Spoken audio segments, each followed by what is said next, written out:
Nous rendons grâce à Allah qui nous a facilité notre rassemblement ici et nous demandons assistance pour cette activité. Nous avons initié cette activité, vous connaissez déjà le thème, c'est une communication qui va porter sur la responsabilité de cadres musulmans.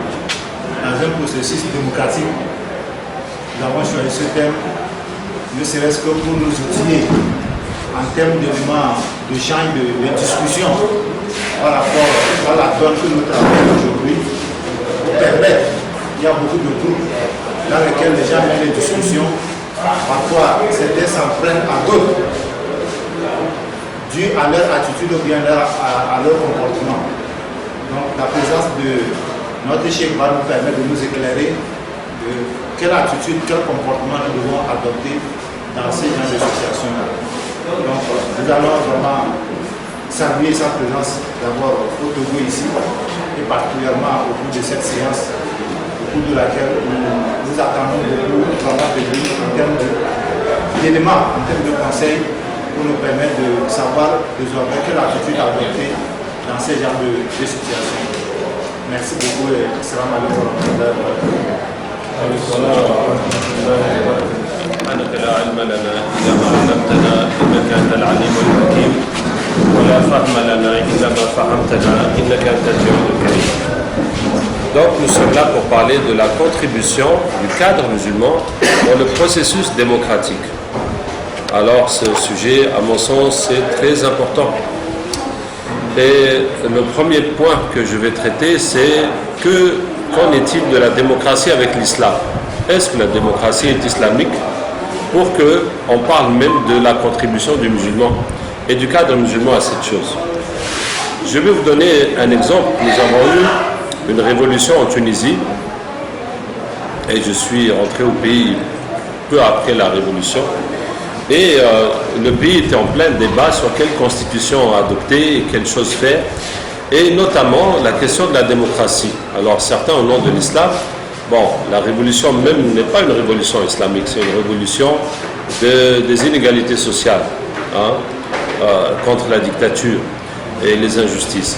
Donc, mais quand même, c'est les islamistes qui ont remporté les premières élections, qui ont mené le premier gouvernement. Après une petite transition, le temps de faire des élections. En tout cas, la question se posait, est-ce que l'islam... Et puis, il y avait, bien sûr, il y a des gens qui, au nom de l'islam, disent que non, la démocratie n'est pas l'islam. Ils disent que la démocratie, c'est le pouvoir du peuple, alors que le pouvoir doit revenir à Allah. Bon, voici une idée très simple, pour ne pas dire très simpliste. Donc, on en a discuté. Donc, la première chose que je dis, mais...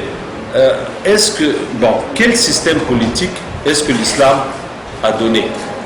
Alors, l'islam en tant que tel, ça veut dire que dans les hadiths et tout ça, il n'y a pas un mode de désignation du chef de l'État. Mais ce qu'on sait, la première chose, c'est que les califes, parce qu'on ne peut pas parler du prophète sallallahu alayhi wa sallam en tant que chef d'État, puisqu'il était prophète, ce qui était au-dessus de chef d'État, donc il était en même temps législateur, il était tout. On peut pas se baser là-dessus. Mais à partir des califes et plus tard, tous les chefs d'État que les musulmans ont eu ont été chefs d'État à vie. Ça, c'est un premier point. Chaque calife, à plus forte raison les rois qui ont succédé, étaient chefs à vie. Alors, est-ce que c'est ça que nous souhaitons? Donc, je leur dis que si c'est ça le système islamique, donc, Bourguiba et Ben Ali étaient les champions de l'islam, puisque chacun a tout fait pour garder le pouvoir jusqu'au dernier jour de sa vie. Donc, je pense qu'il n'y a personne aujourd'hui au nom de l'islam qui exige qu'on ait des chefs à vie. Deuxième chose, donc il faudra limiter la durée du mandat de ce chef d'État. Deuxièmement, si on prend les 4 califes, quel fut le mode de désignation de chaque calife? Alors, Abu Bakr radhiyallahu anhu a fait l'objet d'un consensus. Mais consensus de qui? Consensus de ceux qu'on appelle en islam Ahlul Halli wal Aqd, ceux qui, des décideurs. Donc en fait, c'est les anciens Muhajirin et les Ansar, les chefs, les leaders. Bon, ça veut dire quand ils ont fait leur consensus, c'était fini. on n'a pas à convoquer toute la Ummah pour débattre de ce sujet. Et les gens n'ont qu'à suivre ce que ceux-là ont décidé. À vrai dire, le seul qui était absent à cette discussion était Ali, radiallahu anhu. Ça a posé un certain problème par la suite. Pas Ali lui-même, mais comme vous savez, ce fait a été revendiqué pour dire que Abu Bakr et Omar ont pris la place de Ali. Bon, ça c'est venu après. Mais à part l'absence de Ali, donc c'était un consensus. Ce qui s'est passé pour la mort de Omar, radiallahu anhu, Omar a eu quelques heures avant sa mort pour organiser sa succession, puisqu'elle a été poignardée et puis il a repris ses esprits avant de mourir. Donc il a désigné les restants des 10 Mubashirin bil Jannah, auxquels le paradis est annoncé, pour qu'entre eux, ils choisissent le calife. Donc il fallait que ce soit une shura parmi ce cercle-là. Quand Omar a pris lui Othman, et donc ça a été Othman qui a été choisi dans ce processus-là, et quand Othman est mort, là il ne restait plus que Ali, Zubayr et Talha. Parmi ceux-là, parmi les 10. Et les gens sont allés demander à Ali d'être calife, il a refusé. Ils sont allés demander à Zubayr, il a refusé. Ils sont allés demander à Talha, il a refusé. Et ils sont revenus encore vers Ali, qui a accepté à contre-cœur. Parce que la solution était catastrophique, mais il fallait bien que quelqu'un prenne cette responsabilité. J'ai fini les 4. Abu Bakr, Omar. Ah, c'est Othman? Non. J'ai sauté Omar. Ah, merci beaucoup. J'ai sauté Omar. Comment ça s'est passé pour Omar? Quand Abu Bakr a senti la mort approcher, ses forces parties, il est allé à la mosquée, il a dit: musulmans, vous m'avez choisi comme chef, aujourd'hui je ne suis plus en capacité de remplir ce rôle. Donc je vous rends votre bay'a, votre engagement, et choisissez qui vous voulez. Et les musulmans ont discuté, ils n'ont pas réussi à se mettre d'accord. Donc ils sont revenus vers Abu Bakr et lui dire: on veut que toi-même tu choisisses pour nous qui tu veux. Il leur dit: vous êtes bien sûr que si je sois choisi, vous n'allez pas vous diviser? Non, ils disent: on accepte tous la personne que tu vas choisir. À partir de là, Abu Bakr a demandé à 2 personnes leur opinion, à Othman. Il dit: qui penses-tu devrait être calife après moi? Othman lui dit: tu le sais mieux que moi. Abu Bakr lui dit: mais réponds-moi. Il dit: c'est Omar. Il dit: merci. La deuxième personne à qui il a demandé, c'est Abdurrahman ibn Auf. Parce que Abdurrahman ibn Auf était le connaisseur, le monsieur social, si vous voulez, qui connaissait les gens, qui fréquentait tout le monde. Bon, il était commerçant, mais il était comme ça. Et il demande à Abdurrahman ibn Auf: qui tu penses devrait être calife après moi? Et Abdurrahman lui dit: tu le sais mieux que moi. Il dit: mais réponds.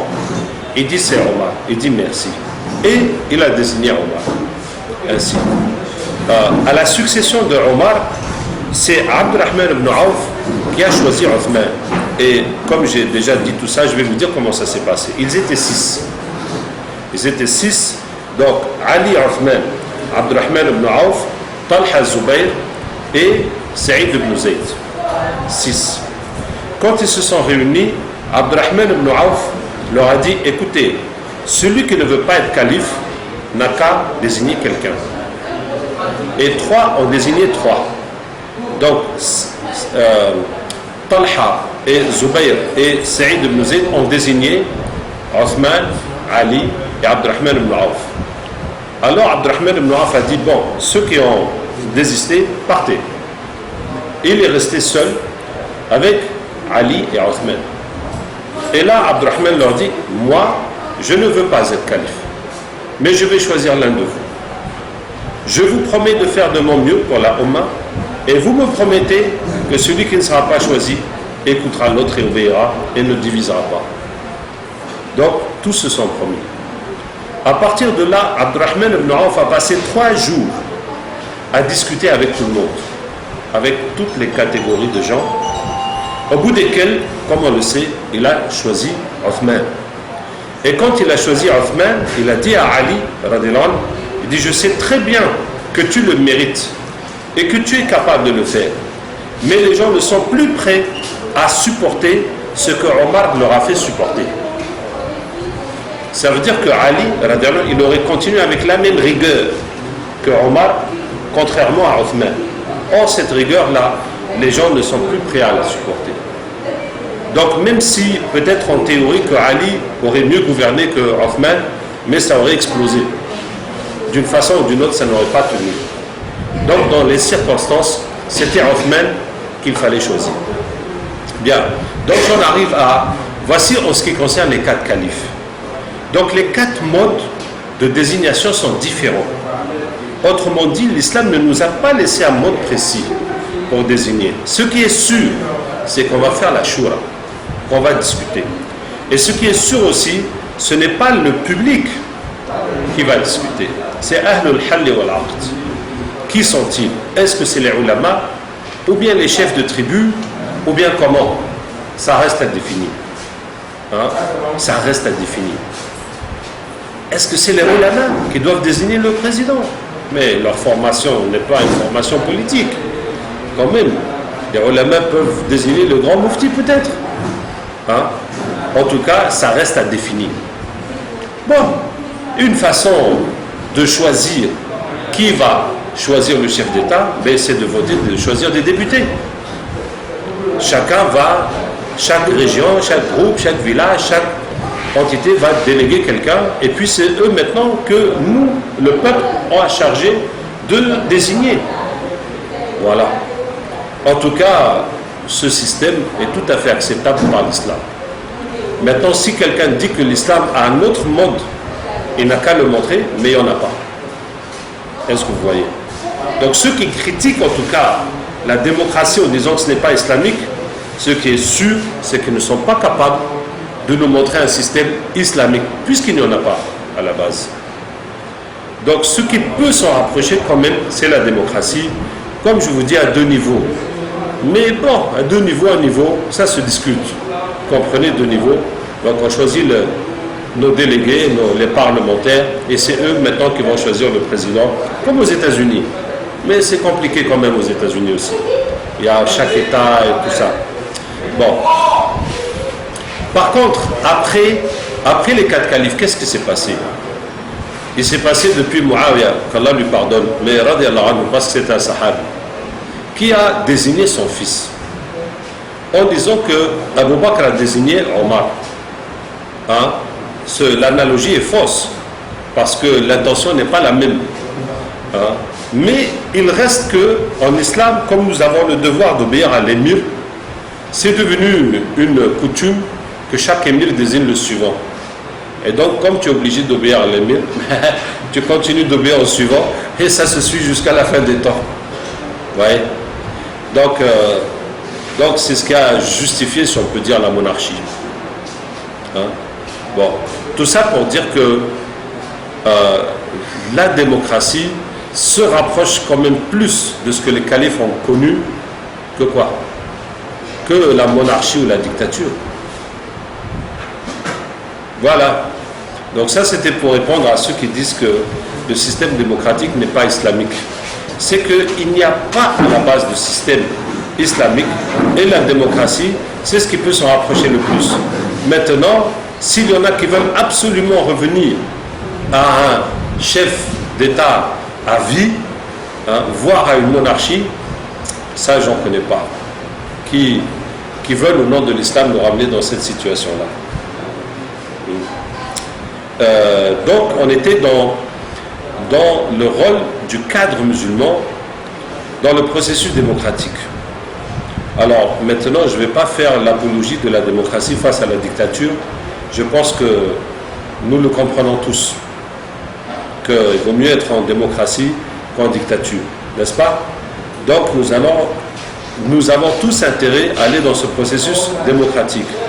Et nous, en tant que musulmans, puisqu'on a clarifié que la démocratie est compatible avec l'islam, sinon qu'elle s'en rapproche au maximum, en tout cas certainement mieux que la dictature, hein, donc nous devons participer à ce processus. Participer à ce processus, comment je vais te dire, on ne doit pas boycotter au nom de l'islam les élections la participation dans les partis, toutes les activités politiques. Alors, nous avons eu le problème en France, des gens qui militent en interdisant, en disant que c'est haram de voter, parce qu'on vote pour le tarout, hein, pour le diable, pour les représentants du diable, de ceux qui ne jugent pas par la loi d'Allah. Mais la réponse, c'est que ta présence en France, tu as accepté de facto les lois du diable, comme tu dis. Hein? Donc, si c'est les lois du diable qui te gênent, mais il faut aller ailleurs, où il y a la loi de Dieu, comme tu le penses. Hein? Mais malheureusement, c'est beaucoup moins évident, parce que où tu vas trouver cette loi de Dieu? Hein? C'est beaucoup moins évident. Et franchement, c'est une ignorance. C'est une, comment on appelle ça? C'est un raccourci intellectuel flagrant. Hein?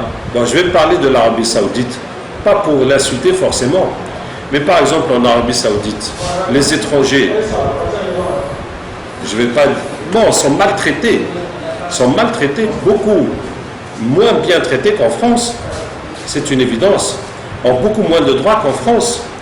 Et en Arabie Saoudite, si tu habites là-bas, que tes enfants naissent là-bas, que tes petits-enfants naissent là-bas, mais tu n'auras jamais la nationalité, c'est comme ça. Donc, forcément, c'est très difficile d'y vivre. Alors que quand le prophète sallallahu alayhi wa sallam a émigré à Médine et a fait une charte de vie commune avec les Juifs, qu'on peut considérer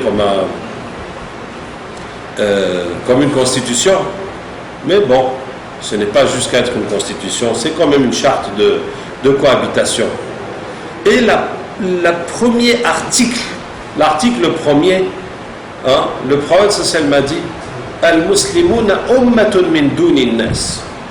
Les musulmans constituent une communauté parmi les gens. Une communauté. Ça veut dire quoi? Nous sommes les musulmans à Médine. Tout ce qui quittera chez lui pour viendra ici sera chez lui, c'est les musulmans. Hein? Ça veut dire que cet état n'est pas défini par la race, ou par le sang, ou par la naissance, mais défini par la foi. Vous voyez? Ce qui n'est pas le cas en Arabie Saoudite. Hein? Donc tu penses que tu vas aller là-bas, oui, je suis votre frère musulman. Ce n'est pas ça qui va te donner droit à quelque chose. Bon, c'est vrai que les koufars, les non-musulmans, ils n'ont même pas le droit d'habiter là-bas, ça c'est autre chose. Hein? Bien, donc je disais quoi? Que ce n'est pas le fait de voter pour tel ou tel qui fait que tu t'es soumis à une autre loi qu'Allah. C'est le fait que tu habites dans un pays. Hein? Maintenant, qu'est-ce qu'il faut faire avec les lois qui contradisent l'islam? Mais étant donné que nous sommes des citoyens comme les autres, c'est à nous de lutter par toutes les voies démocratiques pour tirer les choses en notre faveur. Hein? C'est ça. Et pas de dire, ah, ici c'est les lois des koufars, donc je vais ailleurs, ou je ne reconnais pas la loi. Bien, tout ça pour vous dire que on doit s'engager dans ce processus. Maintenant, quoi d'autre? Les musulmans, nous devons être les pionniers dans l'esprit citoyen, dans l'esprit du bien de notre pays. Beaucoup de gens font la politique par carrière, donc comme un travail, donc pour gagner leur vie. Hein?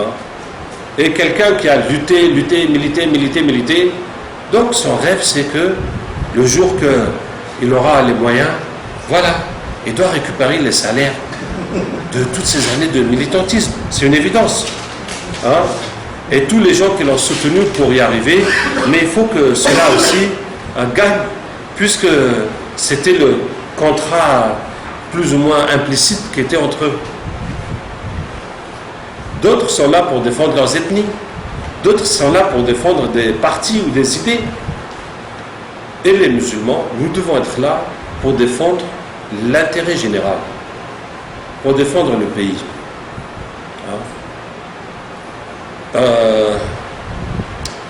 Je vais vous donner quel exemple là-dessus.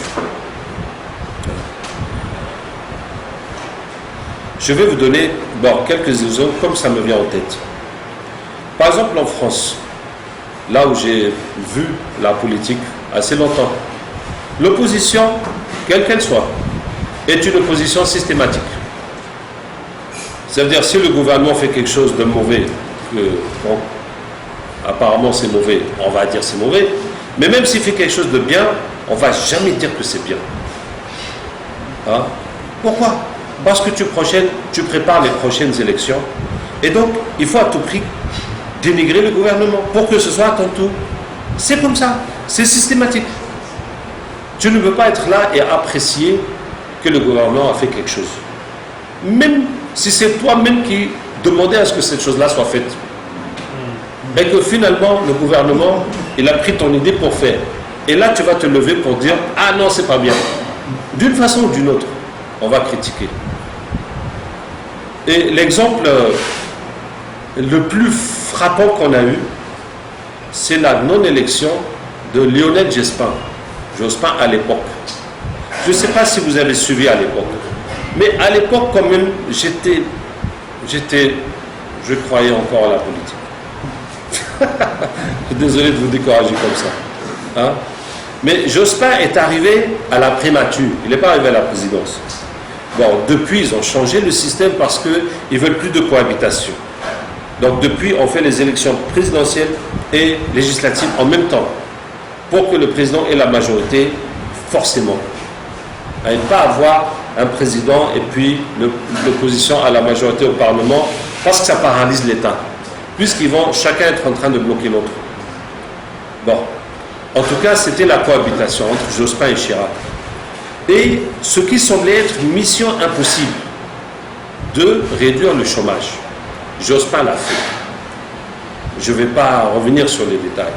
Mais je vous dis, en France, avant que Jospin n'arrive, on était dans une situation de désespoir. Et les gens reprenaient la parole de Mitterrand qui dit on a tout essayé pour réduire le chômage. Pour dire qu'on n'a pas trouvé de solution.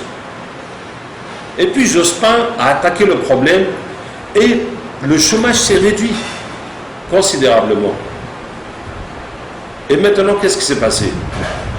Donc, bien sûr, l'opposition qui veut reprendre le pouvoir, même pour ne rien faire, mais qui veut le reprendre, n'a fait qu'attaquer Jospin, mais au sein de sa majorité, qui est composée donc des socialistes et des partis communistes d'extrême gauche, plus les partis écologistes, c'était les trois composantes.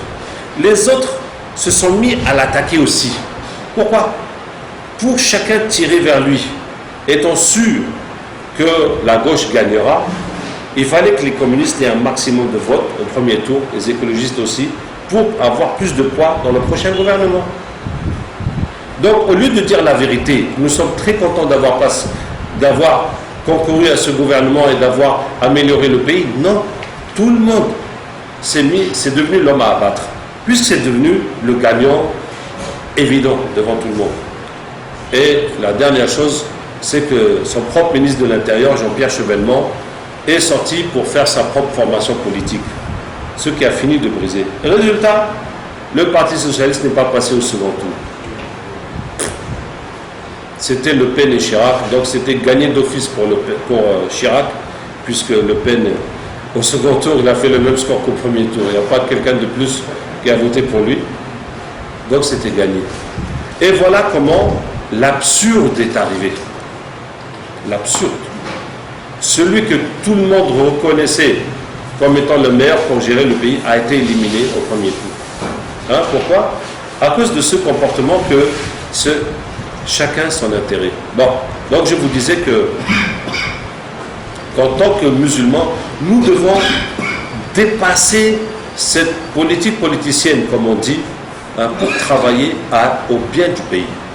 Donc, par exemple, quelle que soit la personne qui est au pouvoir, tant que nous pouvons apporter une contribution à améliorer le pays, nous devons le faire. Nous devons le faire. Et moi, personnellement, hein, je n'ai jamais approuvé l'opposition. L'opposition comme opposition. Jamais. Par exemple, quand nous étions jeunes en Tunisie, on était dans le mouvement islamique, qui aujourd'hui, Nahda, est dans le pouvoir, il est dans la coalition gouvernementale.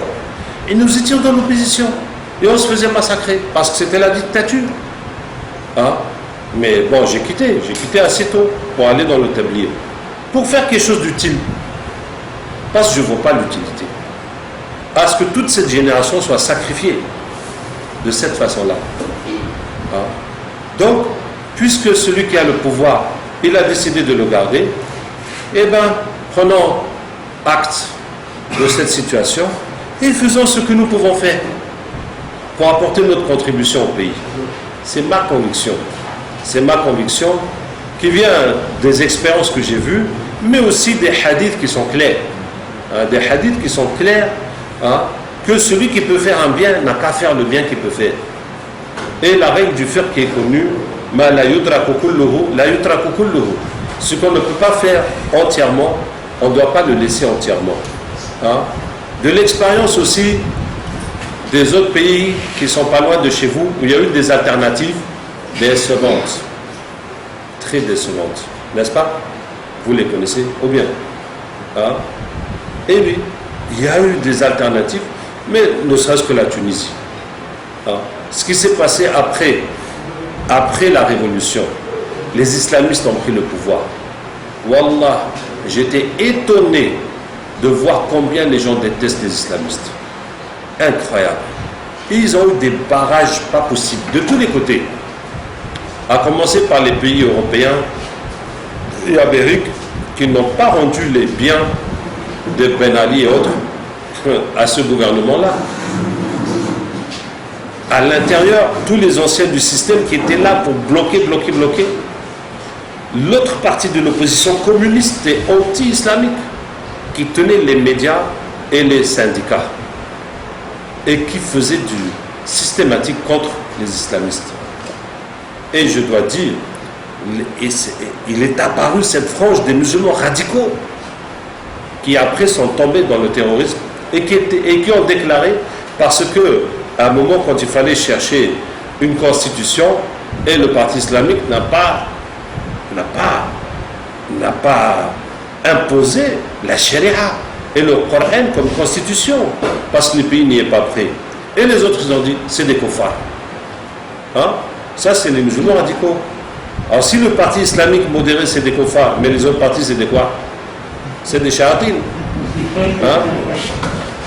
Vous voyez? Ces jeunes-là, ces jeunes musulmans qui ont remplissé, auraient pu soutenir et faire la réussite du parti islamique, mais ils les ont combattus.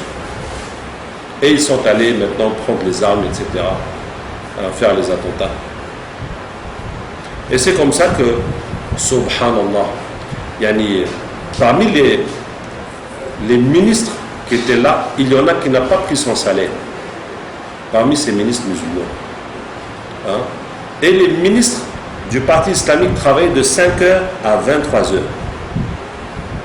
Nombre de gens pour prendre rendez-vous avec le ministre, on leur donne rendez-vous à 5h30 après la prière. Et c'est un gâchis. C'était les meilleurs gens pour diriger le pays, mais les Tunisiens n'en ont pas voulu. Donc, alhamdoulilah, heureusement que c'est un parti modéré. Parce que quand ils ont tout fait pour les sortir du gouvernement, ils sont sortis. Ils n'ont pas serré jusqu'à ce que ça casse, comme ça a cassé en Égypte. Hein? Ils sont sortis calmement. Et ils ont une autre stratégie. Voilà, pour vous terminer, hein, c'est là-dessus. Après, donc, les frères musulmans ont été poussés à la sortie. Et on a mis un nouveau gouvernement de transition où, c'est-à-dire l'accord qui a été passé, c'est de mettre un gouvernement de transition où personne n'a jamais appartenu à un parti politique. Voilà. Et il y a eu les nouvelles élections cette fois, et là, tous les partis se sont coalisés contre le parti islamique. Et ils ont gagné. Mais, étant donné que le parti islamique avait un bon score quand même dans les députés, ils n'ont pas pu gouverner sans le parti islamique. Donc finalement, ils étaient obligés de l'inclure dans la coalition gouvernementale. Mais après, ce qui s'est passé, c'est que tous les gens qui se sont unis contre les islamistes, arrivés au moment de gouverner, ne se sont pas mis d'accord. Parce que leur seul point commun, c'est d'être contre les islamistes. Mais la façon de gouverner le pays, ils n'en ont même pas discuté d'abord. Donc chacun avec tous ses partis différents ne se sont pas mis d'accord. Donc un groupe a quitté le gouvernement pour rejoindre l'opposition. Et à ce moment-là, c'est le parti islamique qui est devenu le parti le plus gros du gouvernement. Et voilà, comme on dit, l'ironie du sort. Ils se sont retrouvés aux commandes, mais avec d'autres qui sont devant, mais ceux qui commandent derrière. Alhamdulillah.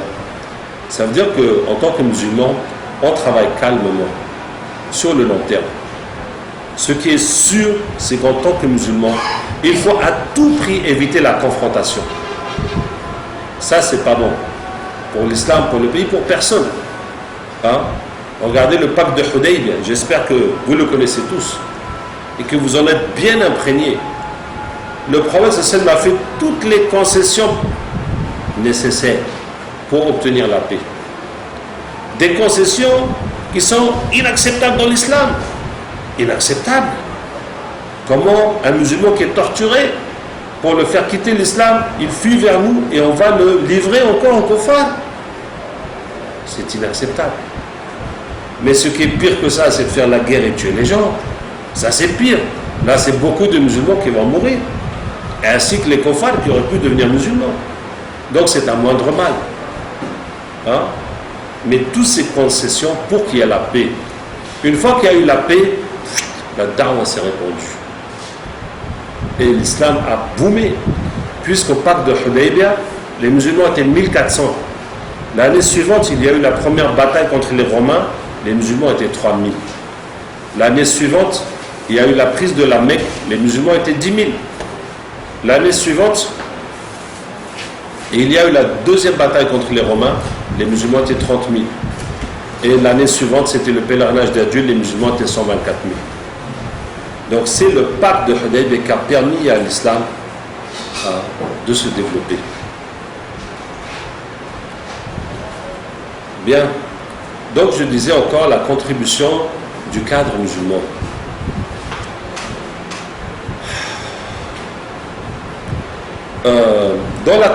Bon, il y a une chose en politique, il ne faut pas que l'islam soit mis en avant.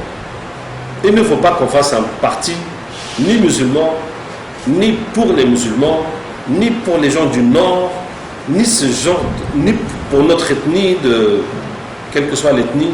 Non. Il faut rester neutre. Hein? Et quand nous, et l'islam, bon, est-ce que je vais vous dire l'exemple des juifs? Tout le monde connaît. Bon, vous n'en avez pas. Je dis rien. Hein? Mais en France, les juifs, masha'Allah, ils sont dans tous les partis. Et on ne les voit pas. Ça veut dire qu'ils ne vont pas s'affirmer en tant que juifs. Mais hein, eux, leurs intérêts sont garantis, quel que soit le parti qui va passer. C'est ça. Ils sont partout. Hein? Et les juifs, comment ils font? Dans une commune, les juifs sont partis voir l'ancien maire. Un juif est parti le voir avec une valise. Il a ouvert la valise, il y avait 3000 cartes d'électeurs dans sa valise. 3000 cartes d'électeurs. Je lui dis voilà, je viens au nom de la communauté juive de votre ville, de notre ville, et nous demandons ça. Vous nous donnez, on vote pour vous. Hein? Ça veut dire que 3000 personnes, chacun a remis sa carte d'électeur à leur chef, et ils attendent le mot d'ordre. Tous, ils ne voient que l'intérêt de leur groupe. Il n'y a pas des intérêts divergents chez eux. Ils sont tous dans le même intérêt. Donc, bon, qu'est-ce que je veux dire? C'est que les musulmans doivent être dans tous les partis. Il n'y a pas un parti pour les musulmans. Et, bon, est-ce que les valeurs des partis des uns et des autres ne sont pas contradictoires avec l'islam? Je ne pense pas. Il n'y a pas un parti comme ça qui soit un parti satanique, qui soit un parti de méchants. Il y a des idées qui divergent. Est-ce qu'il faudrait que le pays avance de cette manière ou de cette manière, libéraliser, aider les pauvres, aider les riches, de quelle façon s'y prendre? Tout ça, c'est discutable. Donc, il est tout à fait logique que des musulmans soient plus convaincus de cette façon ou de cette façon. Hein. Mais en tout cas, il ne faut pas que les musulmans soient prisonniers, hein, d'un parti ou de choses comme ça. Bien. Je continue sur le rôle du cadre musulman dans le processus démocratique. Bien.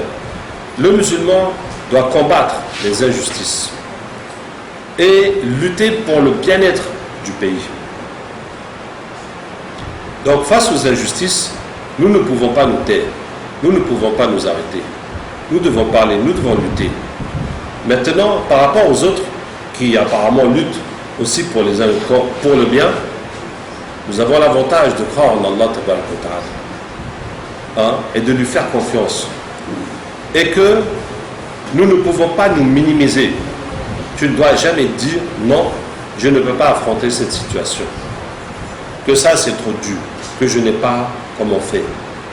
Parce que nous avons la prière.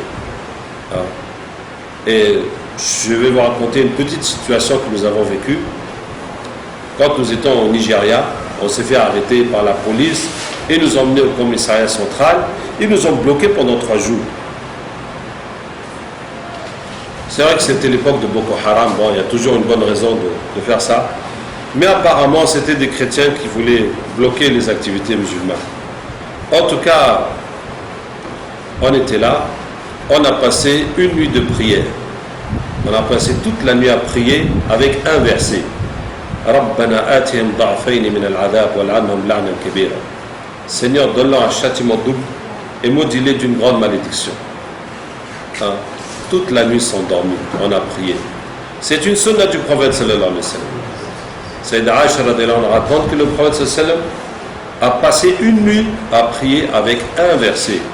In tu'adhibhum fa innahum ibaduk wa in taghfir lahum fa innaka antal azizul hakim. Si tu leur pardonnes, ce sont tes serviteurs. Non, si tu les châties, ce sont tes serviteurs. Si tu leur pardonnes, c'est toi le sage, le puissant et le sage. Une nuit à prier avec un verset pour demander le pardon de sa umma. Donc, s'il y a un problème vraiment qui te tient à cœur et que tu veux que Allah le règle pour toi, tu vas prendre un verset qui exprime ton besoin et tu vas passer toute la nuit debout à prier avec ce verset. Voilà. Et puis le matin, on était là et les gens arrivaient au bureau jusqu'à ce que le patron est arrivé. Et là, je lui ai crié devant tout le monde. Titus Okokiola, je me rappelle toujours de son nom. Je lui ai dit, tu nous gardes ici depuis 3 jours illégalement. C'est un abus de pouvoir, puisqu'ils ont le droit de nous garder 24 heures pour nous interroger. Il a été, je ne sais pas comment dire, en tout cas, il a été secoué. Et puis il est rentré dans son bureau, nous a envoyé son adjoint, m'appeler. Je suis venu, il m'a dit, You are a man of God. I cannot fight with a man of God. Vous êtes un homme de Dieu. Je ne peux pas me battre contre un homme de Dieu. Voilà vos passeports. Allez-y, il n'y a rien. Voilà. Bon, c'est pour vous dire qu'en tant que musulman, si tu es droit, tu n'as pas désobéi à Allah, ni aux lois, et tu luttes pour le bien, et qu'on te fait du mal. C'est maintenant, je ne dis pas que tu vas montrer aux gens, que Allah va te montrer sa puissance. C'est maintenant que tu vas dire, Ya Allah, si tout ce que j'ai prié dans ma vie vaut quelque chose, si tout cet islam dont je me revendique et que je m'efforce d'appliquer toute ma vie, si ça vaut quelque chose, règle-moi ce problème. Et tu vas prier sans arrêt, jusqu'à ce qu'Allah te montre sa puissance. Et si tout ce que j'ai fait dans ma vie, ça ne vaut rien, comme si j'ai rien fait, je n'ai qu'à rester dans ce problème. Qu'est-ce que ça vous peut faire? Si ma prière n'est pas acceptée, d'être mis en prison, de perdre mon travail, c'est quoi? C'est rien. C'est même pas mentionnable. Je n'ai qu'à rester là. Et tu vas prier non-stop, jusqu'à ce qu'Allah fasse quelque chose. Bon. À vrai dire, nous aussi, on a une petite arme secrète qui est le captage. Hein? Ça veut dire que tous les diables qui font tout pour aider les méchants contre les gentils, on va les attraper, les convertir et puis les retourner contre eux. Masha'Allah. Hein? Ça fait des choses. Ça fait des choses. Hein? Bon, je vais vous dire une petite histoire que j'ai racontée à certains d'entre vous. J'ai eu à visiter Daouda, Siempre, c'est ça? Siempre, qui était juge à Ouaga, à Bobo, et en même temps qui était imam du Serfi. Et à ce moment-là, il m'a raconté qu'au tribunal, il était isolé. Le président, avec les deux autres juges, négocie toutes les affaires. Et les affaires qui ne sont pas négociées, où personne n'a payé quelque chose, il le donne à lui, pour qu'il juge selon le droit. Et là où il y a quelque chose qui a été payé, c'est eux qui partagent. Donc on est parti, on a visité, salué les autres juges, puis on est allé dans son bureau, on a fait le captage, pour enlever tous les djinns là-bas, et puis ça ne manquait pas. Ça ne manquait pas. On a plein. Puisque quasiment dans chaque affaire, les gens aussi font des sorcelleries pour tirer pour eux. Hein? Et je suis revenu 1 an après, avant la chute de Blaise. Il était devenu président du tribunal. Contre toute logique et contre toute attente, il est devenu président du tribunal. Hein? Et maintenant, c'est lui qui fait marcher au pas tous les juges. Plus aucune négociation, plus aucun franc que personne ne paye. Hein? Et tout le monde juge par le droit.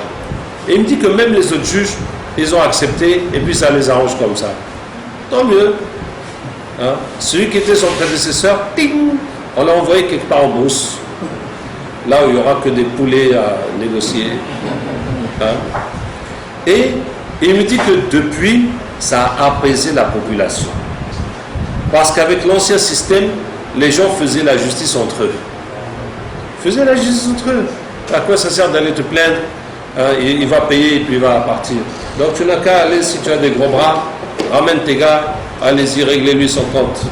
C'était ça. Hein? Et donc maintenant que les populations sont apaisées, puisqu'ils savent que le droit sera dit et que tu n'auras rien à payer. Hein? Et le président du tribunal d'appel dont il dépend, qui reçoit, ne reçoit plus des procès en appel. Hein? Donc quand le jugement est rendu, les gens acceptent et puis ça s'arrête là. Rarement quand il y a un procès en appel, c'est le premier jugement qui est confirmé. Donc même son patron, qui est le président du tribunal d'appel, ne fait que le féliciter. Vous voyez? Hein? Encore une fois, j'en reviens, je profite de cet exemple pour revenir sur la notion de jugement par les lois d'Allah ou pas par les lois d'Allah. Vous voyez que ce qui est important, ce n'est pas quelle loi on applique, mais comment on l'applique. C'est-à-dire que la loi, même si ce n'est pas la loi d'Allah, elle est faite pour la justice quand même. Elle est faite pour maintenir l'ordre. Et si on n'applique pas la loi, c'est le désordre. Hein? Donc avant de chercher est-ce que c'est la bonne loi ou pas la bonne loi, cherchons à appliquer la loi. Comme ça, au moins, il y aura l'ordre, il y aura la justice. Les choses vont marcher, les gens vont avancer. Et puis un jour, au Parlement, on décidera s'il faudra changer de loi ou pas. Mais ce n'est pas au niveau du juge, c'est au niveau du Parlement. Et du pays, peut-être des référendums. Qu'importe. Quand on applique la loi, c'est déjà bien. Ça va diminuer la criminalité, diminuer les problèmes, ça va déjà faire son rôle. Avant d'en arriver à ce que c'est la bonne loi ou pas. Et pour les amoureux de la charia, je vais vous proposer une solution que j'ai entendue au Pakistan quand j'y étais en 87. C'était la réunion des anciens du Tabligh. Et on donnait les conseils pour chaque catégorie professionnelle. Comment vivre l'islam dans son travail et à travers son travail faire la da'wah. C'est quelque chose de fantastique parce qu'ils sont très évolués. Ils ont des réunions pour les docteurs, des réunions pour les taximans, des réunions pour les enseignants. Que chacun, là où il est, comment il doit faire la da'wah, comment vivre l'islam aussi. Et la seule catégorie qui était absente, c'était les chômeurs. Il n'y a pas de conseil pour les chômeurs. si ce n'est d'aller chercher un travail. Et à la fin, il disait, quand vous avez un problème, un litige, n'allez pas aux tribunaux, n'allez pas chercher des avocats. Allez trouver un mufti et vous lui exposez votre problème. Et il va vous donner la réponse de l'islam et vous l'appliquez. Et quand il a dit ça, j'ai dit, subhanallah, la charia pour laquelle les gens se battent, sont prêts à tuer même. Mais qui t'empêche de la faire? Qui t'empêche? Tu as un problème avec ton ami, ton frère, mais allez-y, voir un savant, il va vous dire, vous faites, voilà, vous avez fait la charia. Vous avez fait la charia. Sauf si toi ou lui refuse la loi de l'islam et vous voulez absolument passer au tribunal le faire, donc c'est vous-même qui refusez la loi de l'islam. Pourquoi allez-vous pas contre les autres dire qu'ils ne veulent pas appliquer la loi de l'islam? C'est vous-même qui refusez. Sinon, qui vous empêche? Choisissez un alim, un mufti, et puis il va vous dire la loi de l'islam, et puis voilà. Il y a des pays comme l'Angleterre, où c'est le Conseil islamique qui gère les divorces des musulmans. Et ils ne vont pas dans les tribunaux anglais. Et les musulmans sont comme ça. Et ils sont attachés à ces lois. Et vraiment, ça m'étonne. Je suis étonné positivement. Parce qu'en France, ce n'est pas le cas. En France, malheureusement, les musulmans se déchirent devant les tribunaux français. On se marie le premier jour avec l'imam, mais le jour que ça va mal, ce n'est pas l'imam qu'on va appeler, malheureusement. Et là, c'est les avocats, c'est les mensonges, c'est tout. Pour tirer stupidement la garde des enfants ou la pension alimentaire. Hélas. Donc vous voyez, ça veut dire, c'est notre choix de choisir la charia ou pas. Pas besoin d'imposer ça au pays. J'en étais où? Toujours dans le rôle du cadre musulman.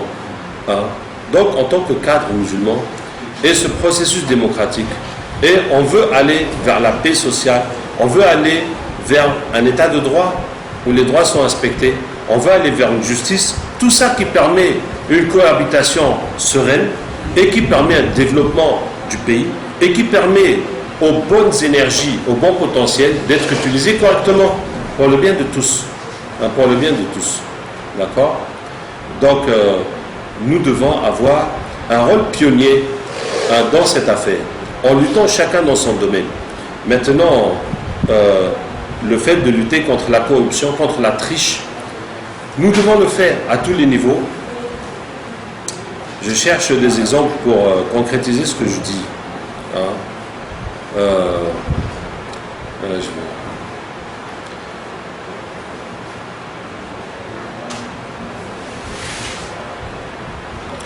Bien. Je vous ai donné l'outil du captage. Pour ceux qui veulent, il suffit de nous envoyer un mail avec vos situations compliquées et puis on va capter. Et je vous ai donné l'outil de la prière que nous appelons la prière de malédiction, mais on peut simplement l'appeler la prière du besoin. Prier, prier, prier, demander à Allah jusqu'à ce que ça se fasse. Je vous ai dit que le musulman ne peut pas se taire, ne peut pas s'arrêter, ne peut pas se soumettre devant une situation d'injustice ou de non-droit. Et voilà ce que je voulais dire. Je vais reprendre ce verset d'Ibrahim alayhi salam où Allah dit dans Surat Al-An'am, après avoir mentionné l'histoire d'Ibrahim alayhi salam avec le feu, وَتِلْكَ حُجَّتُنَا Allah tabaraka wa ta'ala dit الَّذِينَ آمَنُوا وَلَمْ يَلْبِسُوا إِيمَانَهُمْ بِظُلْمٍ أُولَئِكَ لَهُمُ الْأَمْنُ وَهُمْ مُهْتَدُونَ. Ceux qui ont cru, qui n'ont pas entaché leur foi d'injustice, ceux-là ont la sécurité et ils sont bien guidés. Donc, si tu as cru et tu es droit et tu ne commets pas de faute grave avec Allah tabaraka wa ta'ala, c'est Allah qui te donne la sécurité. Ça veut dire que tu n'as pas besoin d'avoir peur de personne. Et tu n'as rien à craindre de personne. C'est Allah qui te garantit ta sécurité. Les épreuves sont nécessaires dans la vie du croyant. Les gens les plus éprouvés étaient les prophètes. Donc, on ne peut pas y échapper.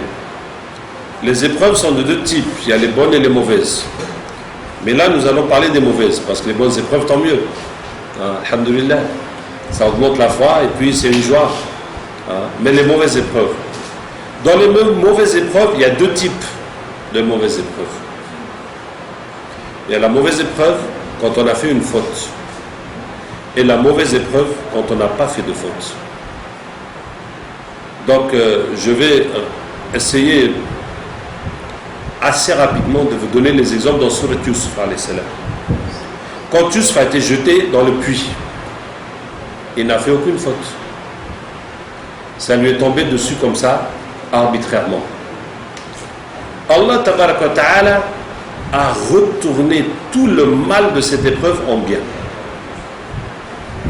Une caravane est venue et tout de suite ils ont dit « Ah, quelle chance, on a gagné un enfant, on va aller le vendre. » Pas un instant il est venu dans leur esprit « Oh, le pauvre enfant, on va le restituer à sa famille. Tu es fou ou quoi? On va le vendre. » Voici la réaction du commun des mortels, tel qu'Allah nous l'a décrit.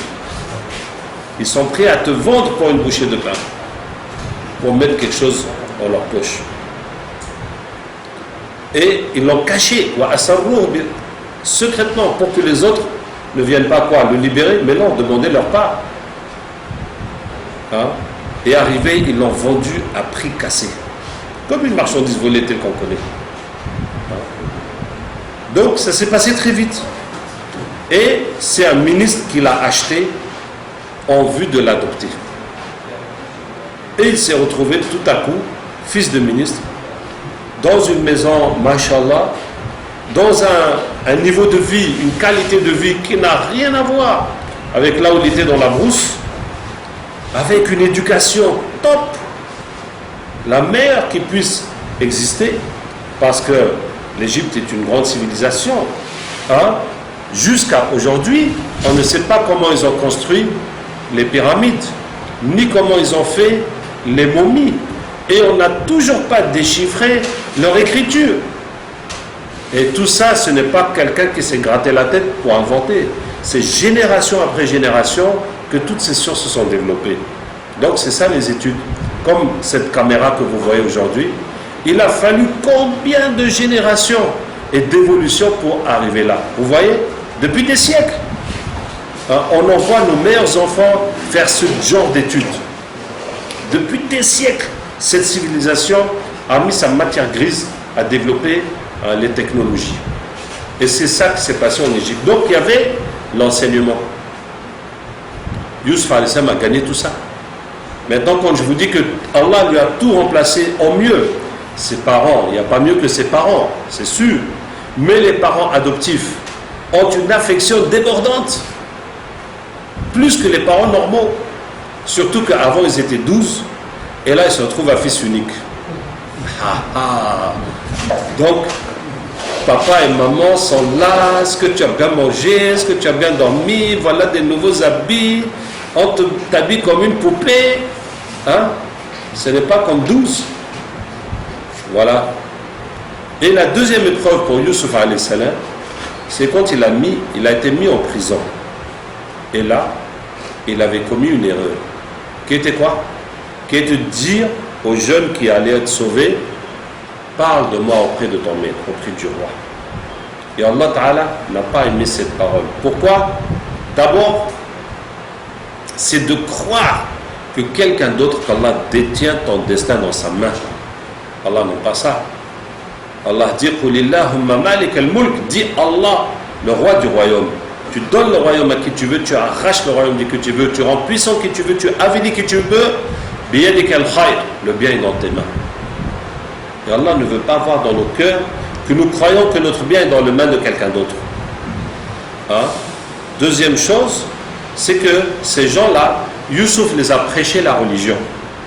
Et il y a une contradiction entre le fait de vous parler d'Allah et de la religion, et puis à la fin je vais dire, oui mes frères, voilà j'ai un petit problème, est-ce que vous pourriez me dépanner avec quelque chose? Profitez du respect, profitez de ta, comment on dit ça, de ta position dans ta religion pour tirer des avantages de dunya. C'est incompatible.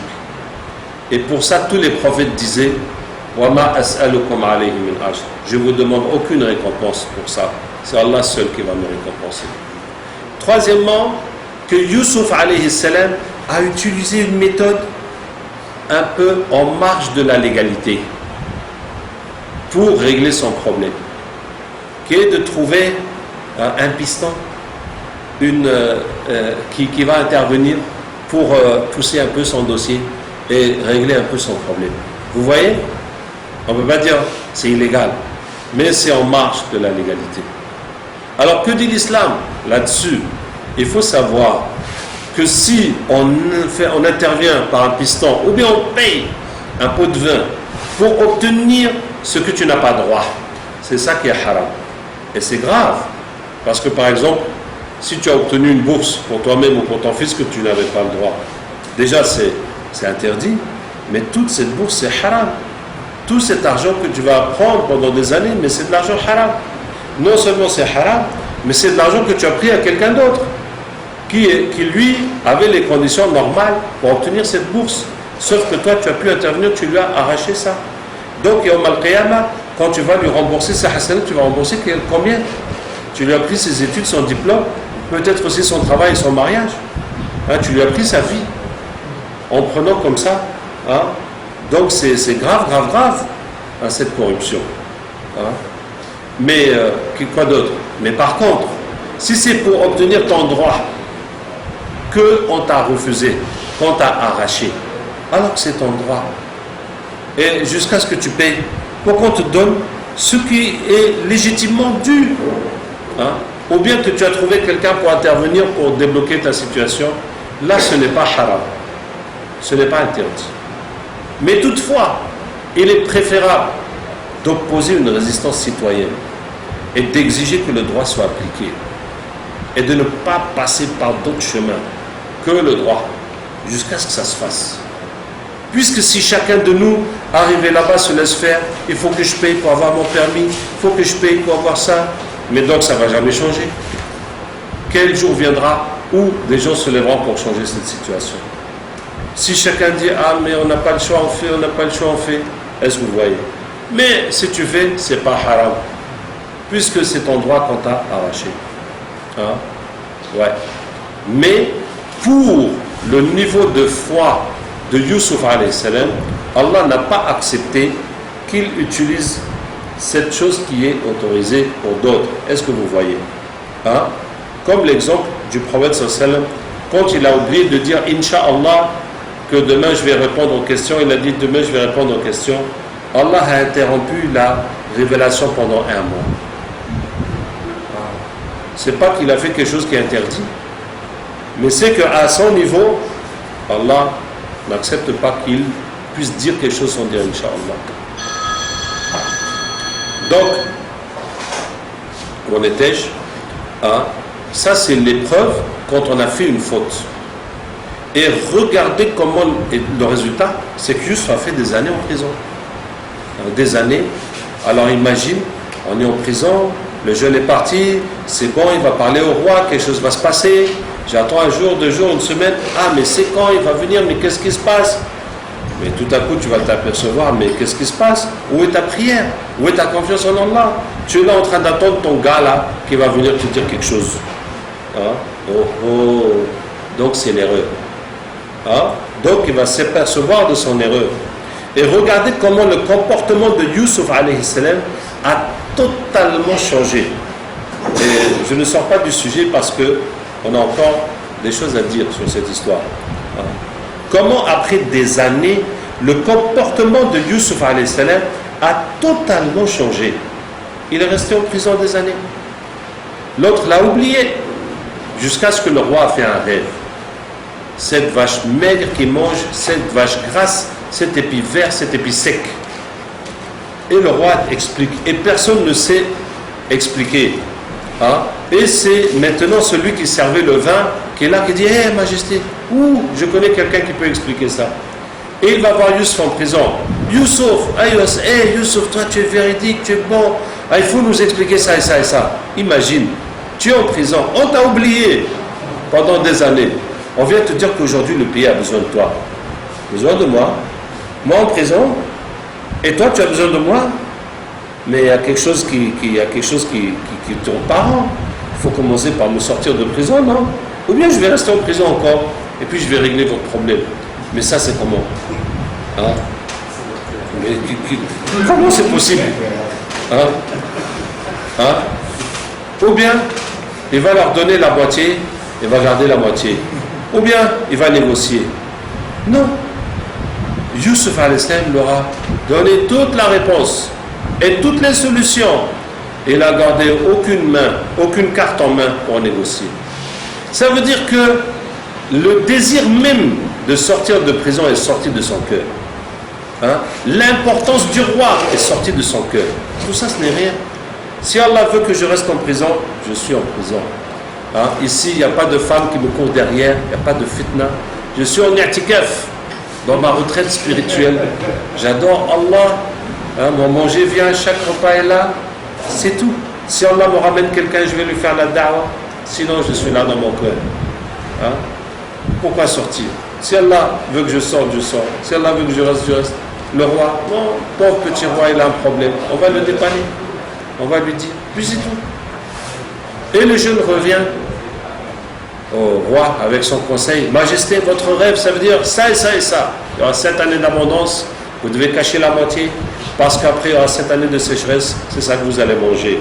Après, la pluie reviendra et vous serez libérés. Il s'est passé quelque chose de bizarre. C'est que ce rêve, personne n'a rien compris dedans, même pas un petit peu, même pas un indice. Mais dès que la réponse a été donnée, tout le monde a vu que c'est ça. Personne n'a contesté. Oh, qu'est-ce que tu racontes, ça ne colle pas, non, c'est n'importe quoi, oubliez ça. Non, tout le monde a vu que c'était ça. Et le roi dit, mais qui t'a donné cette réponse? Et là, lui dit, Majesté, l'autre année, quand on était là-bas, voilà, hein, l'homme qui est en prison. Et le roi dit, amenez-le. Et on vient chez Youssouf dire, le roi t'appelle. Il dit, non, je ne sors pas. Mais comment ça, tu ne sors pas? Il dit, le roi n'a pas le droit de me sortir de prison. Ou bien, hein? Depuis quand? Le roi dit, toi tu sors, toi tu rentres en prison. Ça c'est comment? Ça c'est quelle loi? Ça c'est quelle chose? Hein? Il faut aller au tribunal, refaire le procès, envoyer les témoins, voir si je suis coupable ou pas. Si je suis coupable, je dois finir ma peine. Si je suis innocent, c'est le tribunal qui décide. Ce n'est pas l'ordre du roi de me sortir de prison. Voyez-vous, quand je vous dis que le comportement de Youssouf a changé totalement. Avant, on avait fait un petit zigzag, un tout petit zigzag. On s'est retrouvé des années en prison. Cette fois, il n'y aura plus de zigzag. On va suivre la procédure légale telle qu'elle est. Et si ça n'aboutit pas, mais ça n'aboutit pas. Mais au moins avec Allah, je serai en accord. Hein? Effectivement, le roi a tout fait, a découvert qu'il est innocent. Et maintenant, ce n'est pas le roi qui décide. Maintenant, il va sortir avec les excuses du roi et les excuses du ministère et les excuses de tout le monde. Parce que tout le système a failli en mettant un innocent en prison. D'accord? On me dit que je dois me presser. Donc, je vais finir ce que je voulais dire. C'est que parmi les règles, nous avons dans Sourate Youssouf 5 règles pour le rapport du musulman avec la politique. Le premier, c'est de ne pas croire à la politique. Ça vraiment, de ne pas croire que c'est le pouvoir qui peut aider l'islam, que c'est le pouvoir qui peut résoudre nos problèmes. Non, ça c'est une erreur. Et nous avons eu malheureusement l'exemple très douloureux des frères musulmans en Égypte, qui avaient ça comme axe de leur pensée, qu'il faut prendre le pouvoir pour établir l'islam. Et depuis leur existence, ils se sont battus pour avoir le pouvoir, et le jour qu'ils l'ont eu, c'était la catastrophe des catastrophes. Voyez-vous? Parce que ce principe-là n'est pas islamique. Il est contraire à l'islam. Au contraire, il faut que la valeur du pouvoir quitte nos cœurs pour que Allah nous utilise maintenant pour le bien. Ça, c'est une. Deuxième règle, respecter la loi du pays, même si ce n'est pas la loi d'Allah, parce que c'est la loi qui fait l'ordre et la justice jusqu'à un certain niveau. Troisièmement, dans Surat Yusuf alayhi salam, c'est que quand il a été reçu par le roi finalement, et le roi lui dit: tu as toute mon estime et ma confiance. Et Yusuf lui dit: confie-moi la gestion de cette crise. C'est cette année-là où il faut cacher la moitié. Et ensuite, il faut donner aux gens. Donne-moi cette responsabilité. Si tu donnes ça à n'importe qui des gens qui sont autour de toi, et ils vont tout bouffer, ça va disparaître. Après, le pays sera anéanti. Hein? Parce que la sourate nous montre la corruption dans ce pays. Le roi même ne maîtrise pas les choses. Lui-même, il ne sait même pas se conformer à ses propres lois. Que dire des autres? Hein? Ça, c'est la troisième. Et donc, c'est quoi? Saisir toutes les opportunités qui s'offrent à nous. Tant qu'on peut poursuivre nos études, tant qu'on peut faire nos entreprises, tant qu'on peut faire nos écoles, tant qu'on peut faire nos médias, tant qu'on peut tout faire, on n'a qu'à avancer, faire. Au lieu de dire: non, je ne vais pas, non, ceci, non, cela. Ou de se contenter du moins dont on peut faire le plus. Quatrième règle dans la sourate, c'est la discrétion. C'est ce que Yaqub alayhi salam dit à ses fils et à Banir: la tadkhulu min, n'entrez pas par une même porte, rentrez par des portes différentes. Hein? Pour ne pas vous faire remarquer, c'est mieux. Plus vous vous faites remarquer, ça va vous attirer des ennuis de tous ordres. Donc, il vaut mieux faire les choses discrètement. Bon, si tu veux être président, tu vas faire une campagne, tu ne peux pas être discret. Hein? Mais pour d'autres projets que tu as, tu fais les choses discrètement. Mais je vais vous donner le contre-exemple total de cette discrétion. C'est le fils, Front islamique du Sahel, qui ont gagné les élections municipales en Algérie. Ils ont pris la majorité des municipalités. Ils ont découvert des tas de passeports qui attendaient que les gens payent quelque chose pour les prendre. Ils ont donné les passeports de tout le monde, les pièces d'identité de tout le monde. Hein? Ça a envoyé un ouf de soulagement sur tout le pays quand ils ont pris ces mairies. Et maintenant, arrivé quoi? Les élections présidentielles et législatives. Hein? Et ils allaient tout rafler. Tout rafler. Et qu'est-ce qu'ils ont dit? Ils ont dit: nous allons prendre l'Algérie, puis nous allons prendre la Tunisie, puis nous allons prendre la Libye, puis nous allons prendre l'Égypte, et puis nous allons prendre Israël. Waouh! Toi, tu n'as pas fait comme ça d'abord, et ta bouche est partie jusqu'à là-bas. Hein? Ça, c'est tout le contraire de la sagesse et de cet enseignement de Yaqub alayhi salam. Tout le contraire. Résultat, le président a démissionné, le premier ministre a démissionné, le chef du Parlement a démissionné.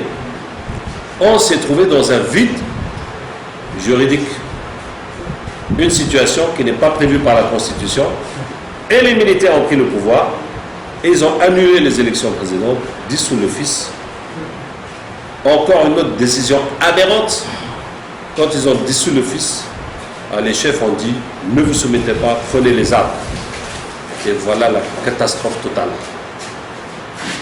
Bien, le contre-exemple, malheureusement. Subhanallah, vraiment ça me dépasse. Comment des gens peuvent être instruits en islam et faire des bêtises de ce genre? C'est agib. C'est ce que le prophète sallallahu alayhi wa sallam dit: afatul aqli al-hawa. La maladie de la raison et la passion. Parce que on a une passion d'orgueil, de colère, d'ambition, de quoi, qui va aveugler la raison. Faire des choses absurdes. La cinquième règle du musulman avec la politique dans Surat Yusuf alayhi salam est que Yusuf est un étranger. Mais il s'est intégré dans cette société jusqu'à en devenir le roi. Hein? Ça veut dire que quand on a nos coutumes qui sont différentes des coutumes du pays, il faut que nous-mêmes, dans notre culture, on distingue l'islam et la coutume. Et nous sommes ici pour défendre l'islam et lutter pour l'islam, et pas pour lutter pour notre culture. Est-ce que vous voyez? Par exemple, les prénoms. Le prophète sallam n'a pas changé les prénoms. Sauf ceux qui disent du mal. Comme Abdurrahman s'appelait Abdul Uzza, l'adorateur de la Uzza, qui est une de leurs idoles. Donc ça ne va pas, on a changé. Hein? Quelques noms comme ça. Mais on n'a pas besoin que ceux qui ont d'autres noms, on leur donne des noms arabes. Vous voyez, ça c'est arabisé. Arabisé, islamisé, c'est pas la même chose. Tant que le prénom ne dit rien de mal, on n'a pas besoin forcément de l'arabiser. C'est juste un exemple pour dire qu'on doit distinguer la culture, la coutume de ce qu'est l'islam que nous devons propager. Voilà, j'espère que ça a été enrichissant. Et donc moi je m'arrête là. Est-ce qu'on a le temps de prendre des questions ou bien qu'est-ce qui se passe? Normalement, on n'a pas le temps, mais on peut pas faire un tel discours sans question. On prend quelques questions. Mais qu'est-ce qu'on est pressé pourquoi? Je ne savais pas qu'il y a une autre activité qui nous attend après. Il y a un Il y a un rendez-vous. Non, on nous on attend. ne peut pas privilégier un repas à une Je sais, soirée mais comme ça. c'est un rendez-vous, on nous attend. Combien c'est le président qui nous attend? Allez, les questions.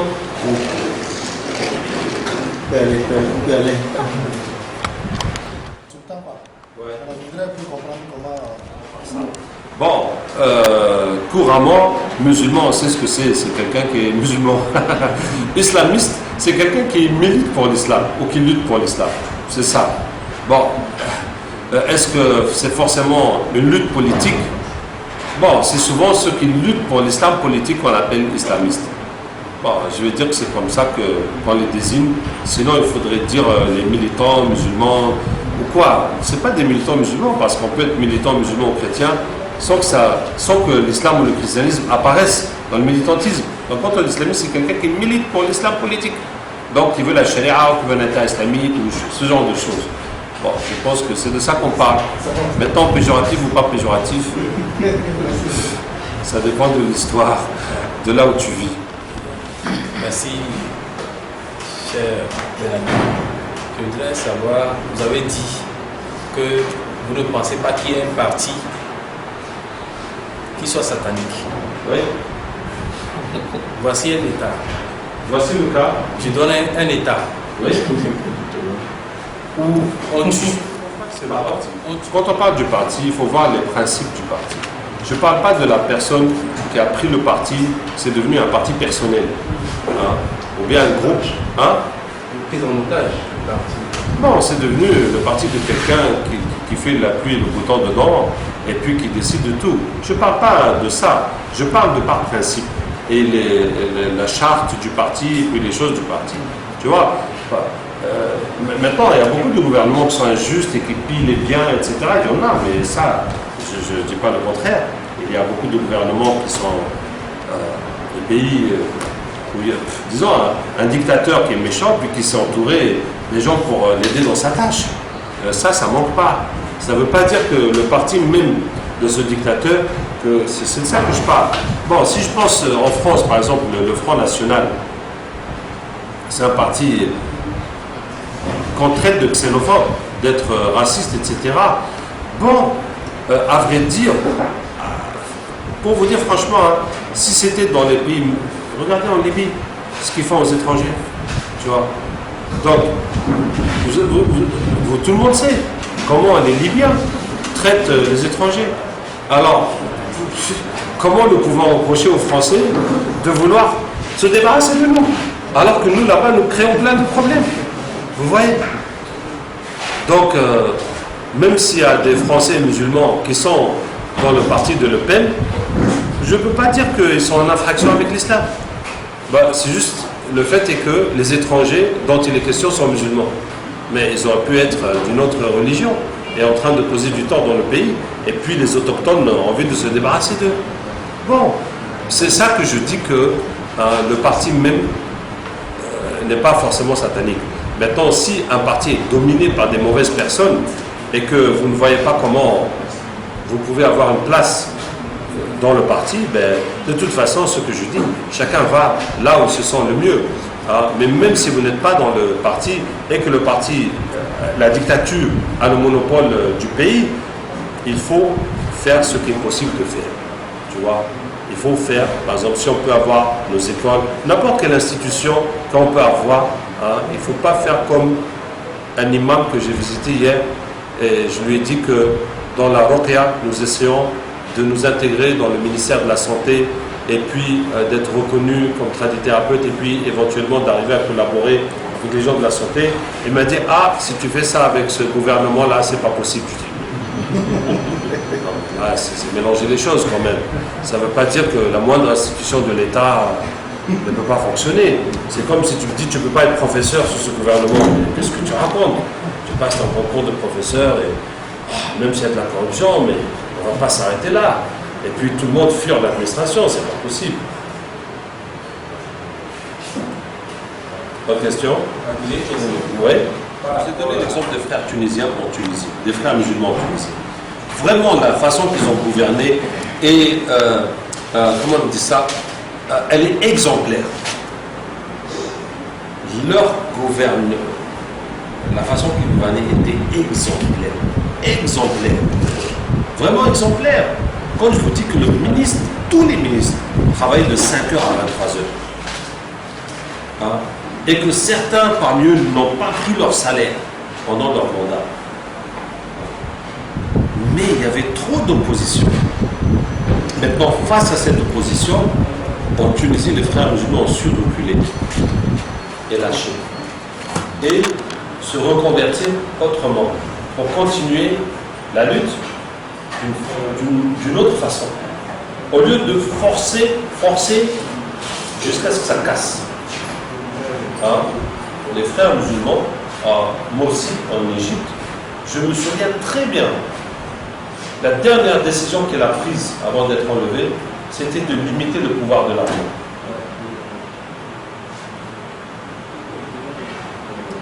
Ça a été une chose fatale. Ça a été une chose fatale. Hein? Et ça veut dire que même si ça devait arriver et qu'on enlève notre chef et qu'on interdise notre groupe, on accepte la décision. On prend acte, on accepte, on se reconvertit. Il ne faut pas continuer dans la résistance encore, jusqu'à ce qu'on t'anéantisse totalement. Parce que c'est le rapport de force. Et pour ça, je vous dis la faute. Pour ça, je vous ai dit les épreuves et les fautes. Tant qu'on n'a pas commis de faute avec Allah et dans le pays, ne crains rien. Même s'il y a des oppositions, même si on te menace, tu es avec Allah. Allah ne te laissera pas tomber. Mais quand tu as fait la faute avec Allah, là, la chute va être très douloureuse. C'est ça.